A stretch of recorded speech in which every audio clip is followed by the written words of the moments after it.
Last weekend I had the privilege of speaking at Care for the Family's Playtime Conference, and it was a great weekend, I have to say, and a real privilege to be able to do 2 sessions with them.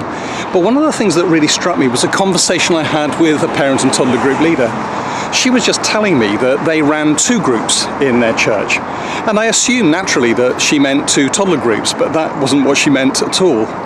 They ran a group called Little Stars that was working on a Monday, and that was for 0s to 3s.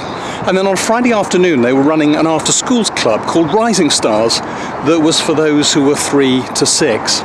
And you know, that really struck me as quite an important principle and quite a helpful thing to be doing, because you see, they're developing the continuity that is required if we're going to help people to actually explore faith.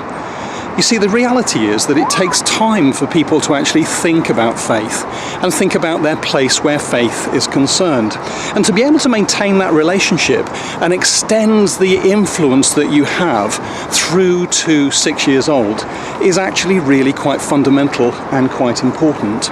So by running a group on a Monday that begins to establish the relationship and establish some of those principles, and then running a group on a Friday that builds upon that foundation that has been created, works really well. So do you know, that's what I want to share with you today. I think it's a good news story. In fact, so much so that I came back to my own church and we've begun to plan to do the same thing.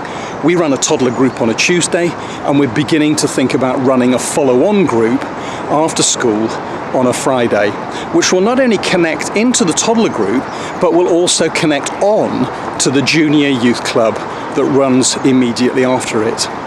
Maybe it's something that you might consider and give some thought to.